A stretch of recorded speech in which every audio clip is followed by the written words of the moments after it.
اور ایک کتاب پڑھائی تھی. اس سے پہلے نیچے کوئی کتاب میں نے نہیں پڑھائی کبھی. ویسے پرائیویٹ کی پڑھا دی وہ دوسری بات. یعنی ابتدائی مرحلے میں مدرس بہت اوپر کا بنا تھا میں. اور مفتی اعظم قبلہ نے مجھے جو سندیں دی اس میں سند میں اس وقت یہ لکھا تھا کہ جعلتہ نائب صدر المدرسین وهو حقیق للصدارت. میں نے ان کو اپنے مدرسے میں نائب صدر مدرس بنایا ہے مگر یہ لائق اس کے ہیں کہ ان کو صدر مدرس بنایا جائے. اس وقت جو سند دی تھی وہ میرے پاس ہے. خیر اور اس سے پہلے سن 28 میں حضرت جد السلام کا مرید ہو چکا تھا. وہ پڑھنا میں نے جب بریلی میں پیلیبھیت میں شروع کیا تو پیلی تشریف لگے تو وہیں مرید ہو چکا تھا. تو کہا مجھے بہت قریب سے بریلی شریف میں رہنے کا اتفاق ہوا اور ان حضرات سے بہت قریب سے دیکھنے کا مجھے موقع ملا. میں صرف اسی لیے بتا رہا تھا. اور الحمدللہ کہ میرے شاگرد بھی ایک دم بنگال کا آخری کنارہ کاک بازار میں ابھی بھی بہت سے زندہ ہیں جو بریلی سے پڑھائے ہوئے تھے. وہ ابھی بھی بہت سے زندہ ہیں. اور کشمیر اور فرنٹیئر تک تقریباً ہر جگہ ہزاروں شاگرد ہوں گے کہ جنہوں نے مجھ سے پڑھا ہوگا. تو اللہ تعالیٰ نے فضل فرمایا جو دین کی خدمت کی توفیق دی. مگر مجھے جو عرض کرنا ہے وہ یہ کہ میں نے اتنے زمانے تک بریلی شریف میں بھی دیکھا اور سنیت کو بھی دیکھا مگر اس وقت سنیت جتنی مظلوم ہے اس وقت کبھی نہیں تھی. اس وقت سنیت کا جو حال ہو رہا ہے وہ کبھی اس سے پہلے نہیں ہوا تھا.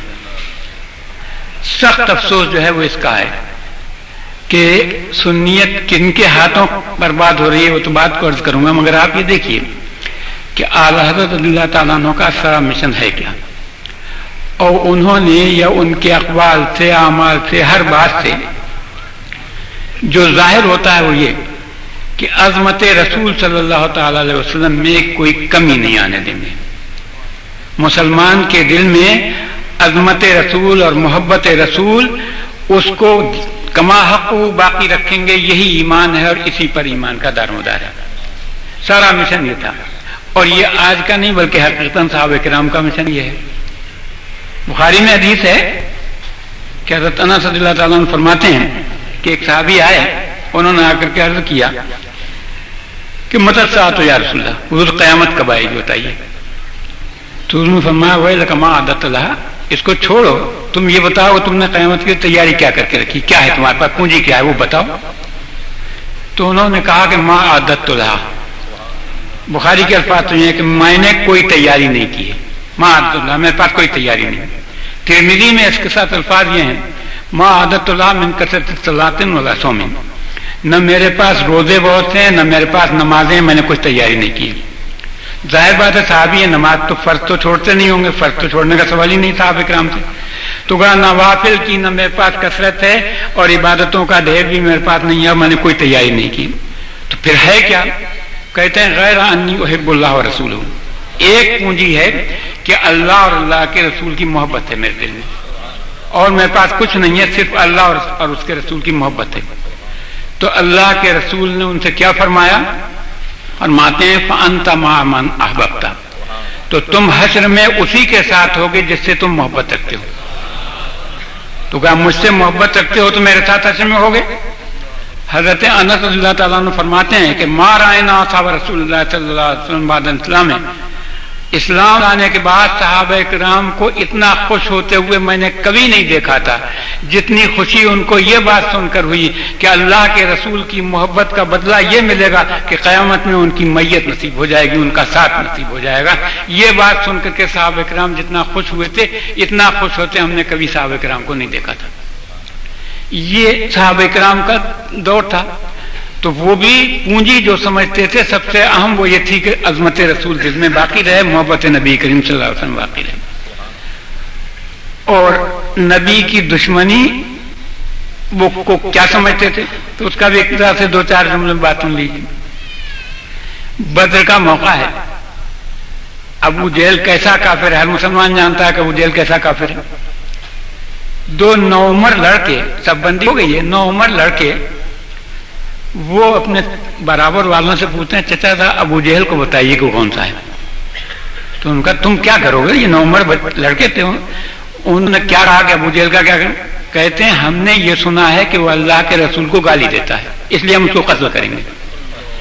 ابو جہل مشرک تھا، اور کیسا بڑا مشرک تھا، سینکڑوں بت اس نے بنا رکھے تھے، اللہ کعبے میں بت رکھے تھے، اور سب سے بڑا جرم اس کا یہی تھا کہ اللہ کا شریک اس نے ٹھہرایا اور غیر اللہ کی پرستش عبادت کرتا تھا، سب کچھ کرتا تھا۔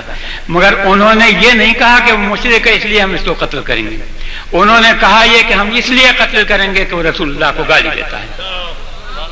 تو معلوم یہ بات ہوئی کہ مسلمان کے نزدیک سب سے زیادہ جو قبیح عیب ہے وہ یہ ہے کہ اللہ کے رسول کی توہین کرے، اس لیے وہ یہ کہتے ہیں کہ وہ رسول اللہ کو گالی دیتا ہے اس لیے ہم اس کو قتل کریں گے۔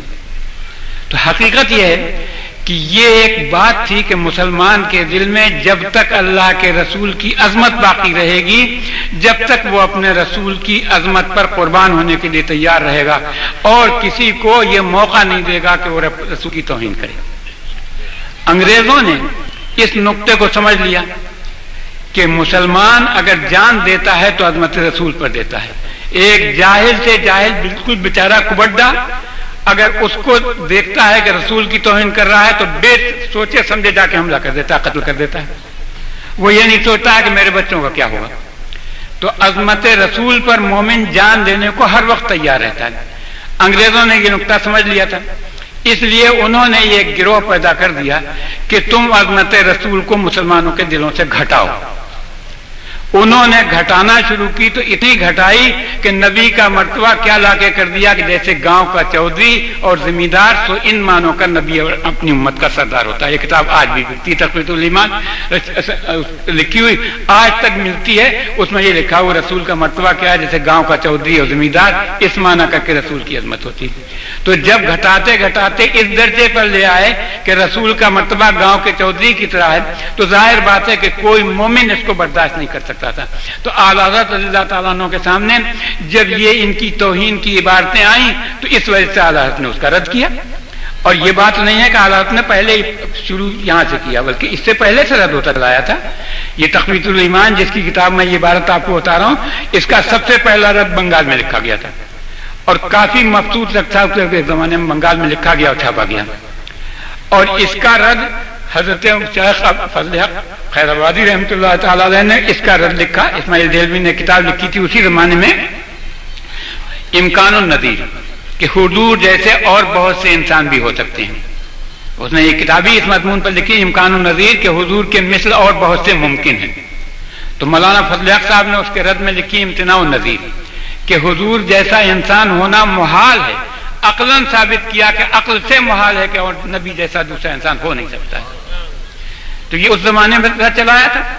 مگر ایک بات آتی کل کے اخبار میں، وہ ایک ہے نا مفتی نعیم آج کل روزانہ بکواس کرتا ہے، اس نے کل لکھا ہے کہ صاحب آزادی کے سب سے بڑے علمبردار جو تھے، انگریزوں کے بڑے دشمن کون کون تھے، سارے دیوبندیوں کے اکابروں کے نام سے، علی صاحب، قاسم نانوتوی صاحب، رشید احمد صاحب، فلاں ڈکا، یہ سب کے سب جو ہیں انگریزوں کے سب دشمن تھے، اور قتل کے اس زمانے میں، یعنی اس آزادی کے زمانے انہوں نے یہ کیا۔ تو مگر سوال یہ ہے کہ اچھے کہ انہوں نے کام کیا، یا انہوں نے معافی مانگ کے آگے تھے، تب معافی مانگ مانگ کے ٹوٹ گئے ہوں گے، اور یا انہوں نے کی نہیں تھی، ورنہ تو اب یہ ہزار اپنے آپ زبانوں سے کہتے رہے، مگر صحیح بات یہی ہے کہ انہوں نے انگریزوں کی مخالفت کبھی نہیں کی۔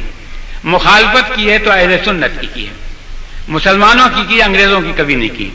اور آپ کو تعجب ہو جائے گا، اسماعیل دہلوی جن کو یہ کہتے ہیں کہ سکھوں کے خلاف گئے تھے فلاں، کلکتے میں تقریر کرنے گیا ہے جب یہ بھرتی کر رہے تھے ان سکھوں کے نام پر، تو کلکتے کے بھرے مجلس میں اس سے پوچھا کسی نے کہ آپ یہاں سے جہاد کے لیے تیاری کرنے، مجاہد لینے آئے ہیں، انگریز اتنا بڑا دشمن ہے، اس نے کلکتے میں یہاں اپنے آفس قائم کر لیے، انگریزوں کے خلاف آپ کچھ کیوں نہیں کہتے؟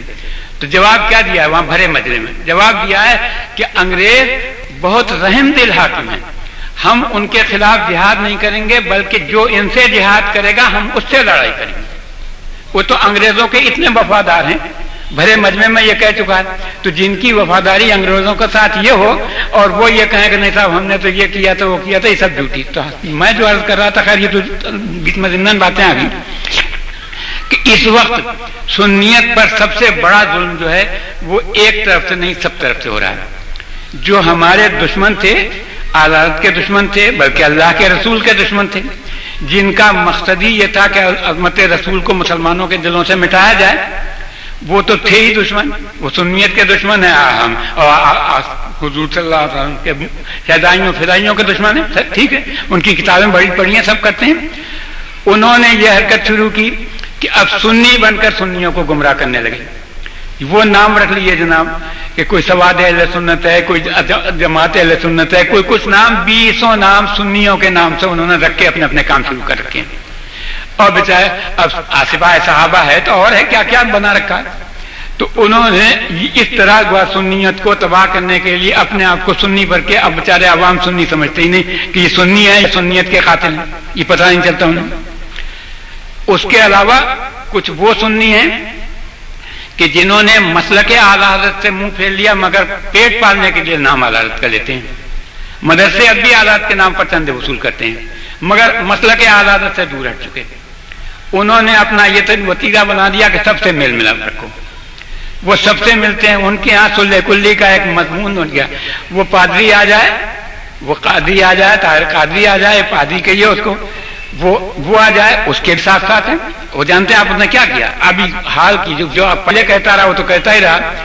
اس نے اپنا ایک وہ چھاپا ہے، اس میں لکھا ہے کہ اس زمانے میں شیعوں کو کافر کہنے والا ایسا ہی کافر ہے جیسے کہ بریلویوں کو کافر کہنے والا کافر ہوتا ہے۔ تو کہ شیعہ اور بریلی دونوں ایک طرح کے ہیں، شیعوں کو کافر کہنے سے بھی ویسا ہی کافر ہو جائے گا جیسے بریلویوں کو کافر کہنے سے کافر ہوتا ہے۔ یہ ہے اس کا مذہب، مگر لوگ اس کے ساتھ چل رہے ہیں اور اس کا جناب لیے پھر رہے ہیں اور کہتے ہیں ہم سنی بھی ہیں، اور یہاں سنیت کے نام پر مدرسے بھی چلاتے ہیں، سنیت کے نام پر یہاں چندے بھی وصول کرتے ہیں اور پھر یہ بھی کہتے اس کے ساتھ بھی دیتے رہتے ہیں۔ اور سب سے زیادہ افسوس اب یہ ہو گیا کہ اب کل جو اشتہار چھپا ہے اس میں جناب لکھا ہے کیا، یہ جمعیت بنی، اور جمعیت کیا ہے، متحدہ محاذ علماء اہل سنت، یعنی اہل سنت کا متحدہ محاذ ہے۔ تو سارے دیوبندیوں کو سنی میں شمار کر لیا، غیر مقلد بھی سنی ہے، دیوبندی بھی سنی ہے، اور ہم تو سنی تھے ہی۔ تو اب آپ تو فرائق بن گئے، اور سارے اشتہاری جو چھاپا ہے جنگ میں وہ یہ لکھا ہوا کہ متحدہ علماء اہل سنت، تو اہل سنت کا متحدہ محاذ ہے یہ۔ تو جتنے تھے سب کو، تو اب یہ سنیت پر ظلم نہیں ہے تو اور کیا ہے؟ اس طرح سنیت کو ذبح کیا جا رہا ہے تو اور مسلک اعلی حضرت کو اس طرح مٹانے کی کوشش کی جا رہی ہے۔ تو لہذا مجھے یہ عرض کرنا ہے کہ آپ حضرات تو سارے کے سارے وہ ہیں کہ جن کو سلسلے کے اعتبار سے بریلی سے تعلق ہے، حضرت حجت الاسلام سے ہوگا، مفتی اعظم سے ہوگا، اختر میاں صاحب سے ہوگا، کسی سے ہوگا، بریلی کے خلفاء سے کسی سے ہوگا، تو آپ ہے تو اور مسلک اعلی حضرت کو اس طرح مٹانے کی کوشش کی جا رہی ہے۔ تو لہذا مجھے یہ عرض کرنا ہے کہ آپ حضرات تو سارے کے سارے وہ ہیں کہ جن کو سلسلے کے اعتبار سے بریلی سے تعلق ہے، حضرت حجت الاسلام سے ہوگا، مفتی اعظم سے ہوگا، اختر میاں صاحب سے ہوگا، کسی سے ہوگا، بریلی کے خلفاء سے کسی سے ہوگا، تو آپ کی یہ ذمہ داری ہے کہ آپ مسلک اعلی حضرت کو، مذہب حق کو، اہل سنت والجماعت کے مذہب کو باقی رکھنے کے لیے اپنی ساری کوششیں لگا دیجیے، جب تو آپ مذہب کو بچا سکیں گے، ورنہ مٹانے والے اس درجہ پیچھے لگ گئے ہیں کہ اب سنیت کو بالکل تباہ کرنے کے پیچھے۔ اور تعجب ہوتا ہے کہ علماء جو ہمارے آتے ہیں تو اسٹیج پر تقریریں کرتے ہیں سنیت کی اور سنیوں کے مجلسوں میں، اور پھر جب ایسی جماعتوں میں شریک ہوتے ہیں اور ایسی جماعتوں کے صدر بن جاتے ہیں تو یہ افسوسناک نہیں ہے تو اور کیا ہے؟ تو اعلیٰ حضرت رضی اللہ تعالیٰ عنہ کا مسئلہ کیا تھا؟ وہ زمان تھا کہ جناب جبکہ گاندھی کی آندھی چل رہی تھی اور آنکھیں بند کر کے سارے گاندھی کے پیچھے دوڑے چلے رہے تھے، ندوہ قائم ہوا جس میں یہی بات رکھی گئی کہ کلمہ پڑھ لینا اسلام کے لیے کافی ہے۔ شیعہ قادیانی تک انہوں نے اپنے آپ مدرس رکھے اس زمانے میں، شیعہ تو اب بھی ہیں، اس زمانے میں قادیانی تک مدرس رکھے تھے۔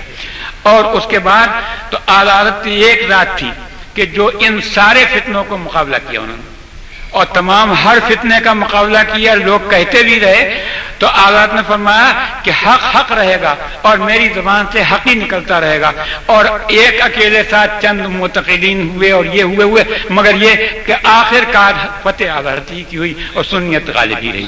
تو لہذا آپ حضرات کا کام یہ ہے کہ سنیت کے فروغ کے لیے، سنیت کی حفاظت کے لیے یہ عہد کر لیجئے کہ ہم اب سنیت کی خاطر وہ علماء اہل سنت کا ساتھ دیں گے کہ جو مسلک اعلی حضرت پر باقی ہے۔